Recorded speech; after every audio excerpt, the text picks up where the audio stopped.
Hi, this is Julie, and welcome to Throwback Thursday. In honor of Mother's Quest turning 5, this season 7 of the podcast will bring episodes to you every Thursday. In addition to new episodes, we'll also share some powerful conversations from the archives. Keep in mind while listening that you may hear about some events or offerings that are no longer current.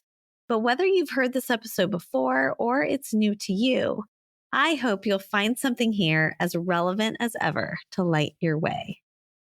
As I record this opening today, I'm filled with emotion because I just dropped off my son Ryan at UCLA for his freshman orientation. Check the show notes for more reflections about this epic snapshot moment. Last night, Ryan and I stayed up late talking about what he wants to study in college, and more importantly, how we hope his college and career journey will be one that lights him up. It had me thinking about this conversation with Good Life Project podcaster Jonathan Fields. Jonathan is the creator of SparkTypes and the new podcast Sparked, which helps you find work that makes you come alive. Jonathan and I recorded this episode a few years ago, just before Jonathan was getting ready to take his daughter to her freshman year in college. It's filled with heart, insight, and wisdom, and a reminder that no matter what chapter we or our children are starting, it's always the right time to ask ourselves the big questions about who we are and what we are here to do. Now, on to the show.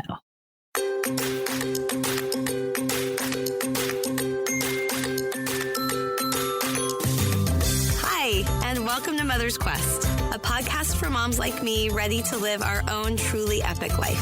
I'm Julie Neal, a life and leadership coach, community builder, writer, and mom to 2 high-energy boys who challenge me to grow into my best self.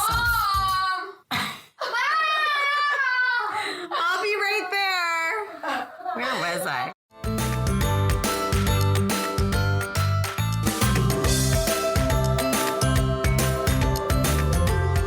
I'm so thrilled to bring you this full circle Father's Day special with someone whose podcast, community, programs, and even summer camp have impacted me deeply, Jonathan Fields of the Good Life Project. Each Father's Day, I interview 1 or 2 men for a change for the Mother's Quest podcast. So I recently asked on Facebook who in their wildest dreams my community members would most like to hear from. Jonathan's name came up again and again, alongside Dax Shepard and Obama. One of those who wanted to hear from Jonathan is Sarah Brannon Musser, a Mother's Quest community member who found us through the web of Good Life Project connections. It seemed right then to invite Sarah to share this episode's dedication. Here she is. I'm honored to dedicate this episode with Jonathan Fields to my mom. My mom was in her early 40s when she started rethinking her life's purpose. I was a teenager, and right at that same time, she was diagnosed with a malignant brain tumor. What I knew about and have come to learn about my mom, the fact that she stood up for what she thought was right, that she loved connecting with others, and that she sought to understand them in the best way she knew how, has powered and inspired my life. She gave me a purpose. I was seeking more aligned purpose when I found myself newly sober and at a camp for grown-ups called Camp Good Life Project. It's hosted by Jonathan and Stephanie Fields. I was about the same age as my mom when she began rediscovering herself, and I was seeking a community of learners who wanted to live with awareness, compassion, and purpose. I sensed that I would meet a few people like that at this camp based on the quality of Jonathan's podcasts. I found so many kindred spirits in one place. Finding them sparked a new evolution for me. I started connecting with many of the wise and wondrous teachers and decided to move from one thriving fitness business to create something that was even more aligned with who I am and what I'm about. I'm taking the lessons I've learned through the grief I experienced when I lost my mom, the anxiety of the times that we're in, and creating a space for stillness and strength building. I couldn't have done it without my mom or the container that Jonathan has built and continues to expand on. Thank you, Mom. Thank you, Jonathan. And thank you, Sarah, for this beautiful dedication honoring your mother and Jonathan for the ways in which they have each inspired a sense of aligned purpose in you. That intentionality and authentic connection are values embodied by Jonathan Fields in all aspects of his life well lived. Jonathan is dad, husband, award-winning author, and the executive producer and host of the top-ranked Good Life Project podcast, hailed by the Wall Street Journal as one of the top self-development podcasts, and featured recently by Apple on stage during its legendary annual event. The podcast is beloved by listeners worldwide, including myself, who appreciate the intimacy and depth of his interviews with inspiring guests that in recent weeks alone have included Elizabeth Gilbert, Stedman Graham, and Abby Wambach. An innovator in the field of human potential, Jonathan is also the chief architect behind the world's first purpose archetypes, what he calls the SparkTypes. Tapped by over 150,000 people now, including many Mother's Quest members, seeking to amplify our purpose, expression, performance, and flow.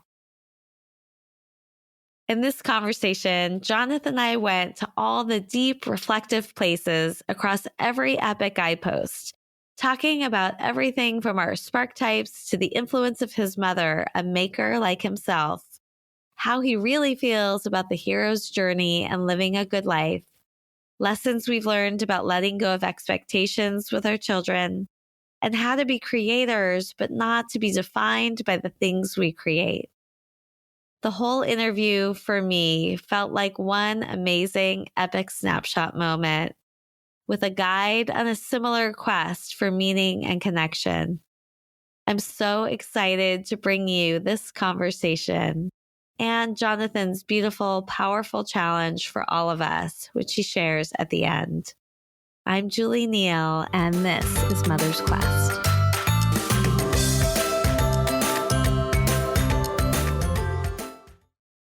Jonathan, welcome to the Mother's Quest podcast. This is such an honor, and I'm just so thrilled to have you here for this special Father's Day episode. Oh, it's my pleasure. I'm so glad to be here. I want to start with a story. One of my favorite things to do, especially when I have something that's feeling kind of big and important and maybe making me feel a little nervous, is to go to one of my children and ask them for some insight. So this morning, I had posted on Instagram a photo of the two of us when we were at Camp GLP and letting people know that I was having this full circle moment, interviewing you for the podcast and asking if they had any questions. So I brought the post over to Ryan and showed him the picture and said, take a look at this. What are your thoughts? What advice, what words of wisdom do you have for me for today's interview? And so the first thing was he brought a dose of typical high school boy realism. He says, hey, Mom, look, this post is doing better than 95% of your posts on Instagram. And then there was this, moment of silence. And he said, you have 22 likes. Maybe my Instagram following is not quite where his is yet. That's too funny. But then the next thing he said, I felt just right on target. He said, Mom, just bring your intent to the conversation. That sounds like a good thing for all of us to do all the time. Yeah. And it is something I typically do with my guests before we press record, but I wanted to bring this part to the recording itself and ask you, what is your intent in this conversation? I was joking that I've asked you to be on before and you've politely declined, but this time you said yes. And I'd love to know, what are you hoping to get from this conversation? I'm not hoping to get anything from the conversation, to be honest. I'm just hoping to be present, spend some nice time with you, and share anything that feels good to share. So that's actually very similar with the intent that I'm bringing. I mostly want to get out of my own way and be present for whatever unfolds, to really bring my curiosity and to listen. But the other thing is that I do really feel, in some ways, being in conversation on the Mother's Quest podcast has been a gift for those who I bring on, a chance to press pause and to really reflect on the things that matter in our lives. because you have given me so much, and your podcast and your camp and really everything about Good Life Project, this venture that you built, has been such an inspiring model for me.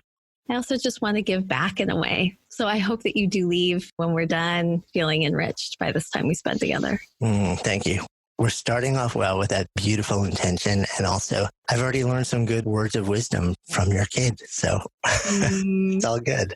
Well, let's start with the first question that I typically ask my guests. Tell me a little bit about the impact that your own mother has had on you and how that has shaped who you are today. So that's a pretty big question. My mom has had a lot of impact on me, who I am, the way I see the world. We're wired similarly in a lot of ways. She is somebody who's always been a little bit different, kind of followed the beat of her own drummer, very creative, very much a maker. And she loves to work with her hands, to try new things, to make things from nothing, to sort of follow wherever her interests take her. That has been very much who I've grown into, and it's been a part of my journey. And to sort of see her give herself permission to actually to follow those threads, and encourage that in me too, rather than sort of overlaying some expectation about being more mainstream or less risky or, like having some prescribed path. I think that's also been really helpful in just giving me the lens on possibility that you can really craft the way you want to be in the world in the way that feels best to you. That's beautiful. What you're sharing are definitely elements of the life I've observed in you, the ways in which you follow your own interest and curiosity. I think I saw an article one of your friends posted yesterday in the New York Post about, the many career changes that you've had. And you mentioned that there are these threads of your life. Would you start a little bit with where you grew up and tell us how some of those threads have brought you to where you are now? Yeah. So I grew up in a town on Long Island, which is just outside of New York City. That town was a water town. If you've ever read The Great Gatsby, or if your listeners have read The Great Gatsby, the town of East Egg in The Great Gatsby was actually my town. The real name of the town is Port Washington. And it was a small egg-shaped peninsula on the North Shore of Long Island. I was a kid who was running around in the summer without shoes on, who was in the water a lot, went to the beach to sort of just smell the salt air. And that became sort of my place to be, to touch stone. That has always been a part of me. It was a fairly big town. Water towns have this kind of feel which changes the pace of life. And I think sometimes when I get a little bit too hurried in my current life, if I can step back into that sensibility, it kind of reminds me who I am and what pace allows me to come alive. So I think that's been a big part of me. I was always a kid who was creative from the earliest of days. I said I'm a maker like my mom, and I was making stuff. And that took nearly every form imaginable. My mom was a potter when I was really little. So the basement of our house, we lived in a big old house, was a pottery studio with all of these different wheels, from small electric wheels to massive kick wheels with, 300-pound concrete flywheels. Once you got going, it was really important to keep your shins away from it because it would take you out really quickly. I was kind of surrounded by that energy all the time, and I just love being outside. I love making things. I loved being outside in nature, by water. And to this day, those things are still, a big part of not just what's shaped me, but who I am. I've heard many episodes on your podcast, and, it's possible it's one of the places I heard it for the first time, this idea of being on a hero's journey. And you use the language of quest, which obviously resonates so much with me. What do you feel like has been the arc of your hero's journey and that you've been on a quest for in your life? Yeah, good question. I think for me, it's been a series of hero's journeys sort of back to back. For me, I think the big question has been, what am I here to do? And I think that's a big question for all of us. Not just what's the footprint we'll leave in the sand, but on a day-to-day basis, what is the thing that will fill me, that will nourish me, that will allow me to lay my head on a pillow at the end of the day and feel like, yeah, that was a good day. And if I can do that again and again and again, I think that's powerful. And I think my thoughts on the hero's journey have evolved also. My feeling is that, yes, every epic story that's ever been written, every epic movie that's ever been out there, every epic, like heroes or heroines story that's in a book, they make for really powerful, compelling reads because we love to see the person at the center of it come out the other side and be changed and then potentially turn around and share what they've discovered with everybody else. The reality of that journey is it's pretty brutal. A lot of people, they sort of look at the emerged hero or heroine. They forget the fact that, the second or third step in that journey is you leave the ordinary world. You step over the threshold and you cross into the extraordinary world. Not extraordinary because it's awesome all the time, but extraordinary because it's the complete and utter unknown. It's the removal of the ground from under your feet. And along the way, while you meet allies who help get you there, you also are taken to the absolute darkest place you can be taken to. You're stripped of ego, you're stripped of identity, you're stripped of safety and expectation. Everything you thought was real goes away. You're challenged on the most profound levels. Then slowly you rebuild. You meet allies, you meet people who help you along the way, who show you a different way, who give you what the hero's journey would call the elixir, a different way through and a different awakening to a way to be. I sometimes wonder these days if we glorify the hero's journey and the heroine's journey because we love to write about it. We love to read about it. We love to see about it and hear about it. And we love to see people on the other side of it, having emerged from it, and potentially envision ourselves on the other side of it in that fully emerged place. But to live it ourselves in the true depth of what the journey is described as, there's a lot of brutality. And I often wonder if we just mythologize, like the yummy stuff and then pretend the bad stuff, somehow we can leapfrog that and just kind of want to cherry pick the good parts of the hero's journey. I'm not entirely sure we're all here to live a hero's journey. I think sometimes we're here to just wake up in the morning and feel like we're doing something that matters. I mean, my metric for a life well lived is constantly evolving, but very often, some blend of the ability to spend as much time as possible absorbed in activities and relationships that fill me up while surrounding myself with people I cannot get enough of. And if I can do that every day, I'm okay with that. I don't have to go through this big, semi-brutal narrative arc. Yeah. Everything you're sharing is bringing up a lot of thoughts for me.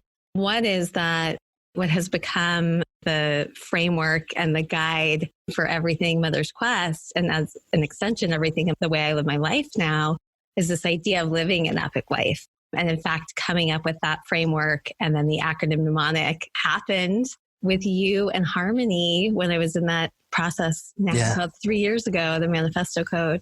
So I ask all my guests this question about living an epic life. And what I have definitely done is kind of create my own meaning of what that means to me. And my very first guest, this woman, Navjeet Kandola, challenged me to let go of some of the elements of the hero's journey. She was like, is that really what you want to sign up for?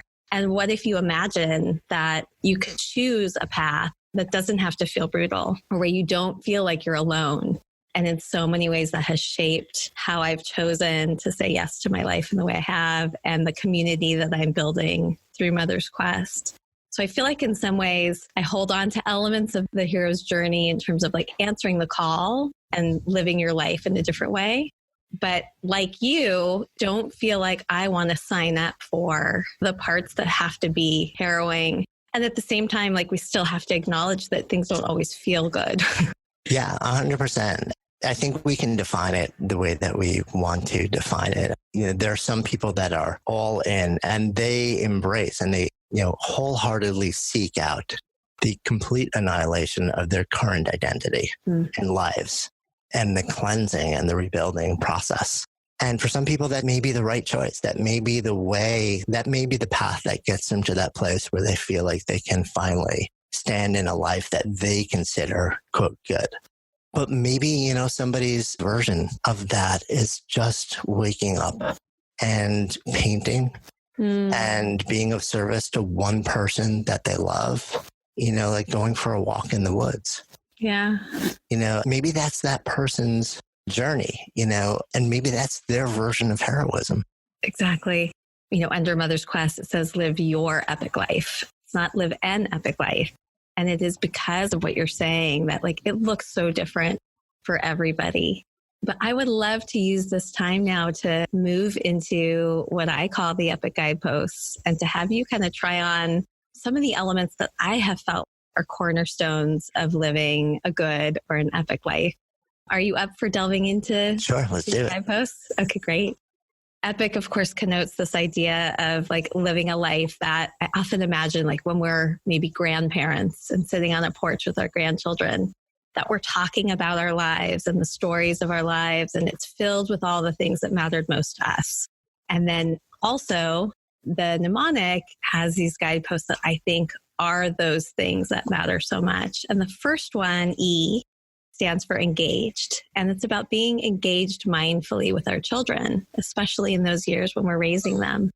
So I'd love to hear a little bit about, how you engage with your daughter, who I had the pleasure of meeting at Camp GLP last summer. What are the moments and sort of ways of being that you have found to be the most powerful in that relationship? Considering that she is just about done with high school and about to head off into her own big adventure, I think the overarching theme right now is I engage whatever way she wants me to engage or not engage, but we're close and we've always been very close. And I think because we see and experience the world very similarly, also we kind of speak the same language to each other. I've always believed that the most important thing that I can do is not sit down and have regular conversations about like the way the world is and how we should behave together, but just to be a certain way, to model whatever behavior, like I would love to see her explore, to share certain ideas or certain insights with her that have been really valuable to me in my life. Never saying this is how people should behave or you should behave, but just saying, hey, this is what's worked for me and this is what's crushed me. Mm-hmm. And I'm just going to share it with you. This is what I've learned from it. And maybe it's useful for you, maybe it's not, but the invitation is just to maybe try it on if and when it feels right. She's got a lot of maker in her also. So we will spend a fair amount of time kind of side by side creating things, more parallel playing than working on one thing together. That's a lot of the way that we'll spend time together also. As much as, we live in New York City, so she's a city kid. She's born, bred, raised in one of the biggest cities, one of the fastest cities in the world. That gets you used to a certain energy and pace. And also, at least in New York, because we have really phenomenal public transportation and kids don't necessarily go to school at the school that's in their neighborhood. Kids get self-reliant really fast because they're on subways and buses to all the different boroughs, hang out with their friends or to do activities. Part of my journey as a parent has been giving her space, has been knowing that when she's in 7th grade or 8th grade and she wants to go see a friend in Brooklyn and she's totally comfortable jumping on the subway to do it, that I may be freaking out inside, but I have to create space for her to start to live that adventure and succeed or fail and know that one way or another, it'll work out. We'll figure it out. So I'm also a big believer in not being too smothering and being very loving and very open and very accepting, but also just creating a lot of space for experimentation and growth. And that necessarily includes, probably a healthy dose of failure along the way too. Yeah. I had this incredible experience at Camp GLP. You had brought this, I don't even know what you were calling it, your recording studio in a van. Oh, right. Yeah. On the go.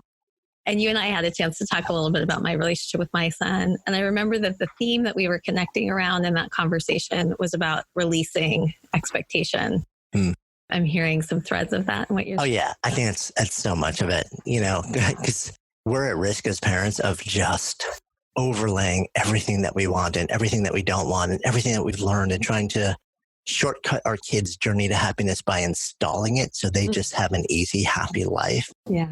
Not realizing that easy is not necessarily happy, nor does it equip you with the skills that allow you to be resilient and truly flourish emotionally, physiologically, psychologically, either as a kid or as an adult. Yeah. Wow. That's a really powerful metaphor and so true about how we would like to just be able to install everything our kids need. And that is just not how it works. Yeah. I want to move to the next guidepost, but before I do, I also invited some members of my community to let me know if they had any questions for you. And one question related to this guidepost came from Ann Ferguson, who I got to meet at Camp GLP last summer. She came all the way from Switzerland. She wanted to know, what are some non-negotiables that you have and that maybe you and Stephanie, your wife, have together as parents with your daughter? And she was struck by the fact that you had made a conscious choice not to have Camp GLP this summer, knowing that your daughter was your last summer home. I'm trying to think if anything is truly 100% never versus just kind of feel strongly about. Like the example you just raised was, we had this beautiful gathering where people came together for the better part of 4 days for 5 straight years, and it got bigger and bigger every year, and it was amazing. We had the most incredible community.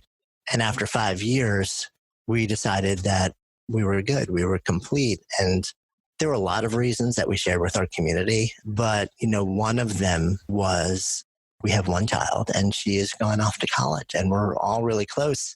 And we kind of had one chance to do this summer and to do this transition as right as we can, knowing we're still going to screw up a lot of it.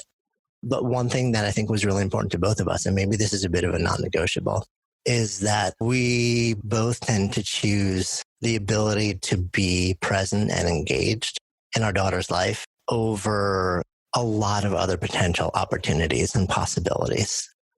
So I think presence, presence in her life is a really important thing for us.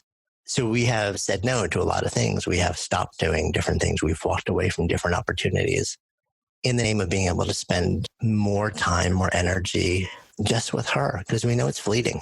You just don't know.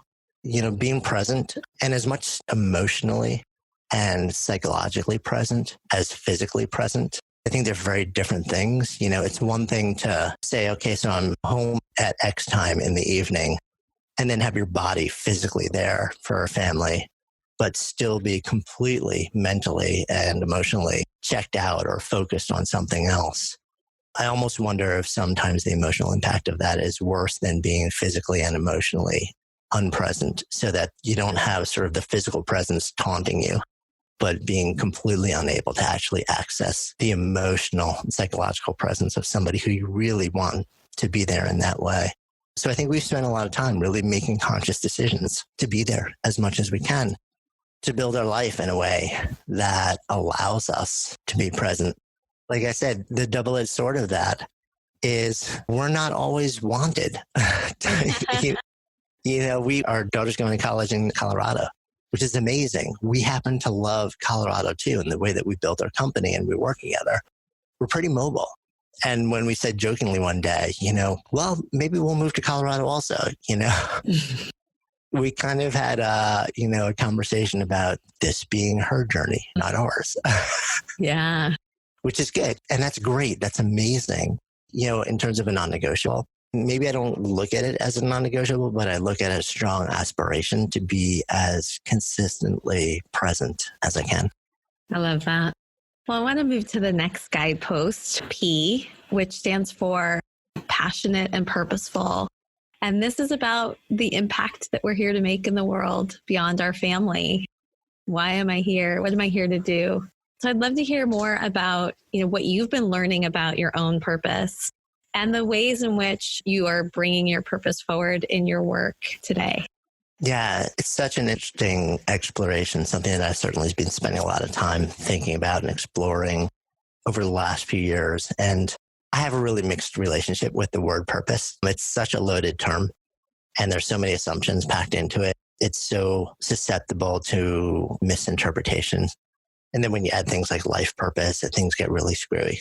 There is research around purpose. What the research shows is that when we have a sense of purpose, a sense of reason for being, that in general, we tend to be more fulfilled. We tend to be more persistently happy, that we enjoy our lives more.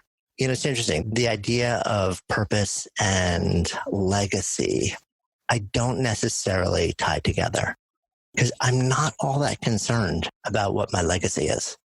I kind of feel like my legacy is just going to be the net impact of a whole bunch of days spent as well as I could spend them.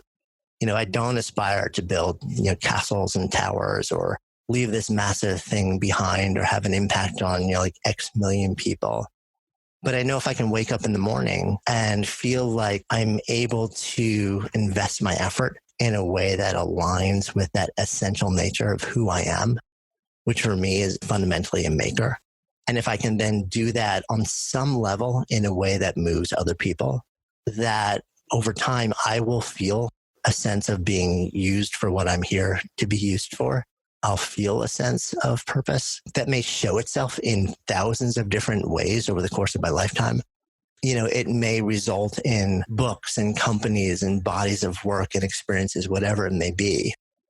I'm less concerned about what I'm leaving behind and more just about waking up in the morning, investing my energies in a way that aligns with the essence of who I am. I feel like the rest will figure itself out. Yeah.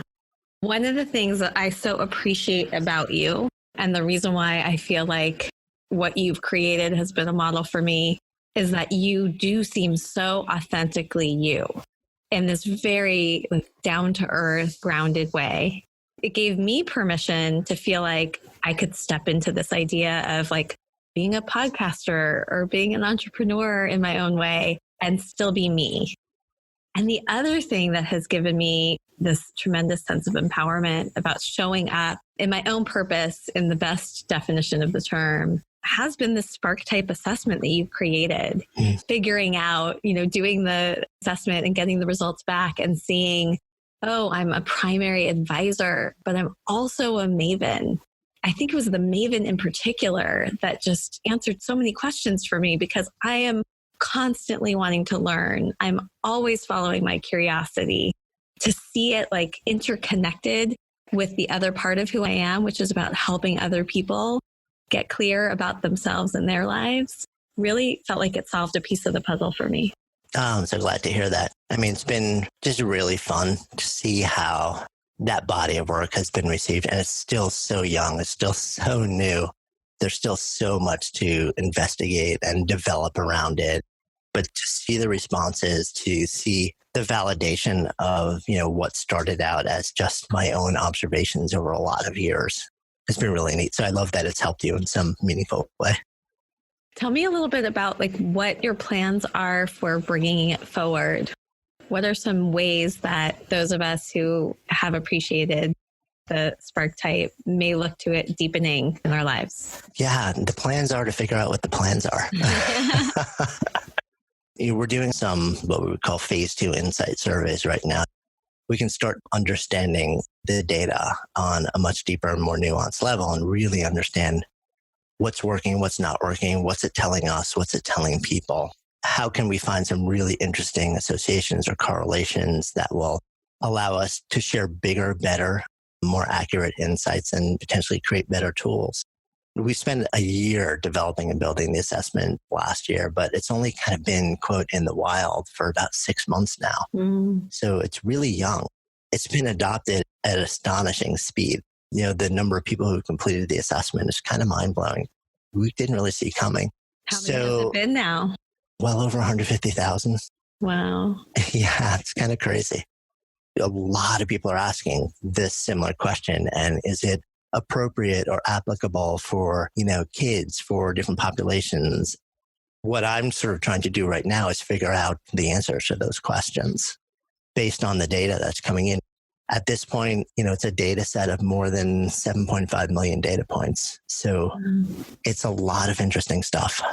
You're primarily a maker, is that correct? Yeah, I'm a maker scientist. So. Yeah. I hear the scientist in you coming out and how you want to make sense of people's experience with it and to figure out what's next. It reminds me of another question that came from another member of my community. The last thing I want to ask you before we move to the next guidepost, she wanted to know what happened to Revolution U. And more than the details around that, I'm curious to hear about how do these things that you create, your maker self, how do they evolve and how do you find that you carry parts of your work with you? So Revolution U, for those who don't know, was effectively a training program in helping people understand how to apply revolution or a movement theory to launching and growing a business or an organization. Like most stuff like that, I had developed all the background research and the framework for myself. because I was really curious and because I wanted to know whether I could use it in my own endeavors. It was never supposed to be a public thing. I had a friend of mine knew what I was working on, asked me to share the framework in a keynote in a very private event with about 60 CEOs. And I did, and people kind of went bonkers. It wasn't something that I had ever spoken or acted or talked about publicly. That led to a series of additional keynotes to bigger and bigger audiences. And people kept asking afterwards, what do I do with this? Like, is there a program? Do you consult? And the answer was no. Like, this is kind of my own private geek project. I'm just sharing it because I think maybe it's valuable to other people, but I have no way of supporting them. Eventually, it got hard to keep saying no. And so we developed a program and we ran the program. I don't even remember how many times. And what I realized was that, I'm always sort of checking in with myself and saying, am I doing this simply because other people want me to do it? Am I doing it because I can do it? Or am I doing it because I want to do it or I must do it? The answer to that question was, yes, I see value in this. And, people are saying it's really helping. And at the same time, it wasn't filling me up. And it was the energy needed to sort of sustain that and potentially turn it into something bigger, which is what, people were asking for, was taking me away from other things that were calling me. Similar to a lot of things, I reached a point where I kind of made a decision, say, you know what? It's time to sort of put this on the back shelf. It will always inform so much of what I do and how I build companies and community and cultivate safety and belonging and rally people together. To this day, the framework, we still get messages all the time from people asking about it, which is kind of amazing. I mean, not too long, we were just actually in a meeting where we're kind of saying, what do we do with this? Is there some way to just make a lot of this public in a more detailed way so that it can live out there without me? So I don't know what the answer to that is, but that's what happened. Yeah. And so if you were to offer like one key word of wisdom that you've learned about being a creator in this way and still being true to your own purpose and to what really calls you, what would be the biggest lesson you've learned about that? Probably don't define yourself by your creations, but rather by your opportunities to create. I don't even know if that's right, but just don't define yourself by the things that you make, because that's a paradigm that locks you into stagnation. I'm really letting that settle in. I have moments in some of these interviews where I know I want to go back and listen again. And I think this is going to be one of them. Thank you. Well, I'm going to move to the next guidepost I, which stands for invested in yourself. And this is about, all of the places where you have self-care and where you support the things that bring you joy and your own growth and learning. So I'd love to hear, what are the ways that you invest in yourself? Yeah. So for me, I think having a daily practice has been instrumental in my ability to kind of be who I am and live the life that I want to live. The fundamentals on that for me are meditation. My most common practice is mindfulness. It's a daily practice for me, with metta meditation or loving kindness sort of mixed in along with that. Pranayama, which is breathing exercises, and movement. I think those are really important too. Because I work with my wife, we're around each other, 24/7. So we talk about work a lot, but we also try and make time to talk about just us and what we want from the world. I think that's important too. I think those are sort of the core things. And then, on an intellectual and a creative level, I will try and find challenges, learning opportunities. I guess a little over a year ago, I took the better part of a month off and went out to a workshop in rural Pennsylvania in Amish country and spent 13-hour days working with my hands, learning how to build an acoustic guitar. There was never a time where I had less time available to do that. And yet I knew it was a thing that I had to do. It was hard and incredibly rewarding for me because it just took me out of the city, put me back into big, open, natural environments and working with natural materials to create something physical with my hands. And then just intellectual learning opportunities for me are amazing. So the fact that I get to do a podcast and sit down a couple of times a week with some of the most incredible people in the world, to me, This is me just finding a way to build an actual business venture around the opportunity for me to learn from the people I most want to learn from, which is kind of an amazing thing. Yeah. Oh, I identify with that so much. The power of conversation is really amazing to me. I definitely observe this in you and your podcast conversations. And then I have now been able to experience it myself. There really is like a transformational journey that happens for both of us sometimes, the guest and the person interviewing, from the start of a conversation till the end. Yeah, I agree. And I also think that the more you do it, the better you get at it. And the more you start to push the edges of what you can create within a conversation. I actually re-released an episode today with this woman, Genji Heiston, a dear friend of mine. And the conversation in that podcast, both the things that happened before and after, have fundamentally changed my life.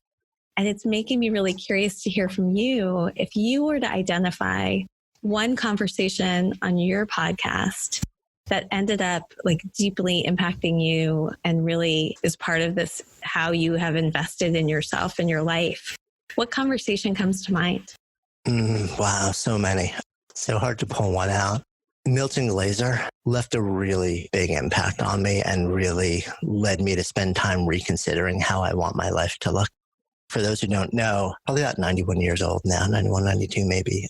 Probably the most iconic living designer on the planet. Designed the I Heart NY logo, the most ripped off logo in the history of logos, and a whole bunch of others. He is stunningly prolific. He's known what he wanted to do since he was 6, which is to make things that move people. So we connected on that level. And he's done it ever since then. And he's allowed the shape and the form to morph and change over time.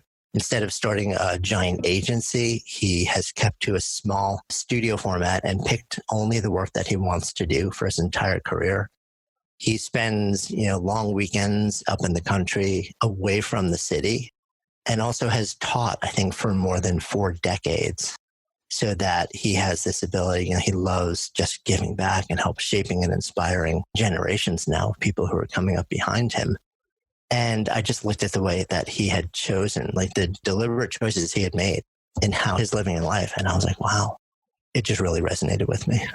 I want to move to the last guidepost, C, which stands for connected to a strong support network. And this is about our relationships with our partners and family and friends and colleagues that remind us that we don't have to be on this journey by ourselves. What would you say is the biggest thing you've learned in your life about how to nurture and build those connections? I'd probably say first, have them. People are everything at the end of the day. We need to feel a sense of belonging.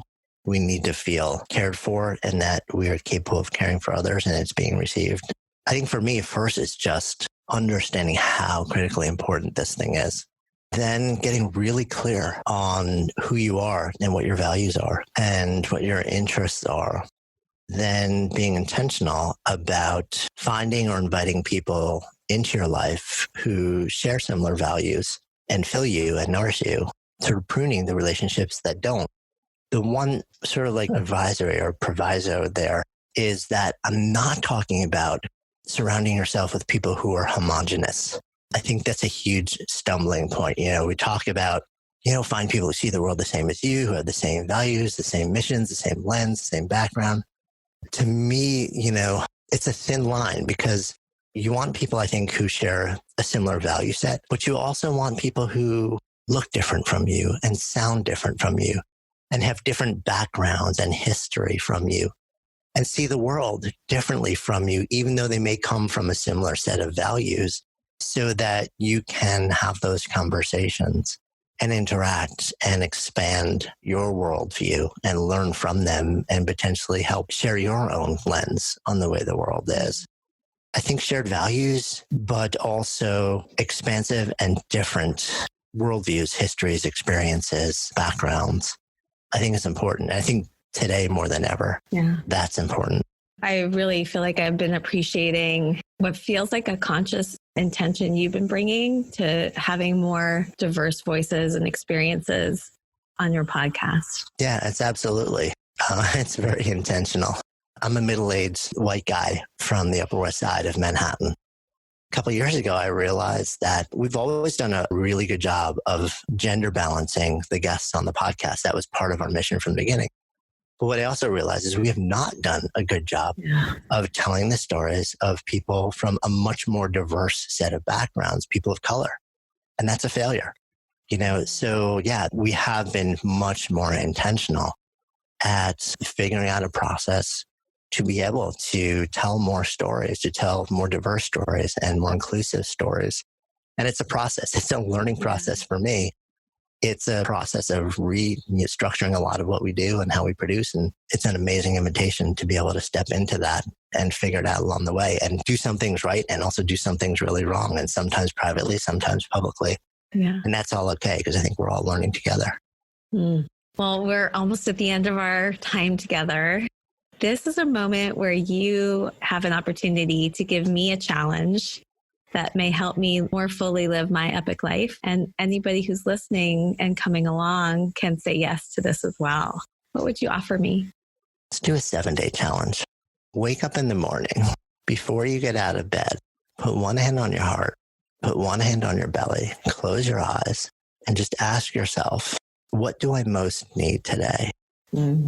Give yourself a minute, 30 seconds, whatever it is, without looking at a device, just kind of breathing into that. Then make a commitment that at some point before you rest your head on the pillow at night, you will do at least one thing that helps you give yourself that need. Yeah. I say yes. That's really beautiful. I look forward to seeing what unfolds with that. So the way that I end every podcast episode is with acknowledgements. And it's a chance for both of us to share whatever we're taking from this time together. And I'd like to go first and say, we started with this question about intention. And it's funny because you said you didn't really have one. But one of my biggest takeaways and what I'm learning from you is how much intention you actually bring to everything you do. But also with this willingness to let things go. So I'm really holding how we can be creators of our children, of ventures and programs and frameworks, love them and nurture them and care for them, but also be willing to not let them define us and to let them go when it's no longer serving how we want to live our life. That's my biggest takeaway today. Yeah, I love what about you? Just really enjoying your process of inquiry and helping step through the framework, I think is really valuable to be able to explore those 4 elements and revisit my own thoughts on them, which I probably haven't thought about in a long time. So super appreciative of that. Well, Jonathan, thank you so much for all of the ways that you live your life and share it with others. I hope you know when you were talking about legacy, I think about the ripple effects of something as potentially simple as a conversation. I know that the conversations that you've had, the ones that I listened to that were the first podcast episodes I ever heard, absolutely planted the seeds for every part of the journey that I'm on now. And I know that the conversations I have on my podcast are having ripple effects that I don't even know all of the impact of. Even though that's not the most important thing to you, I just want you to trust and know that you are having a lasting impact. Thank you. Have a great rest of your day and enjoy the summer with your daughter whenever she is ready and wanting your presence. Thanks so much. Thank you so much for coming along with me on this episode of the Mother's Quest podcast. I hope this conversation sparked something that will help you live your epic life. If you'd like to get show notes and learn more about how to join the Mother's Quest community, visit mothersquest.com. And while you're there, I would love it if you would follow the prompts to subscribe, leave a review on Apple Podcasts, and help us to spread the word. I want to end with some words to help light the way on your quest. Seize the day, love your people, honor your gifts. Until next time.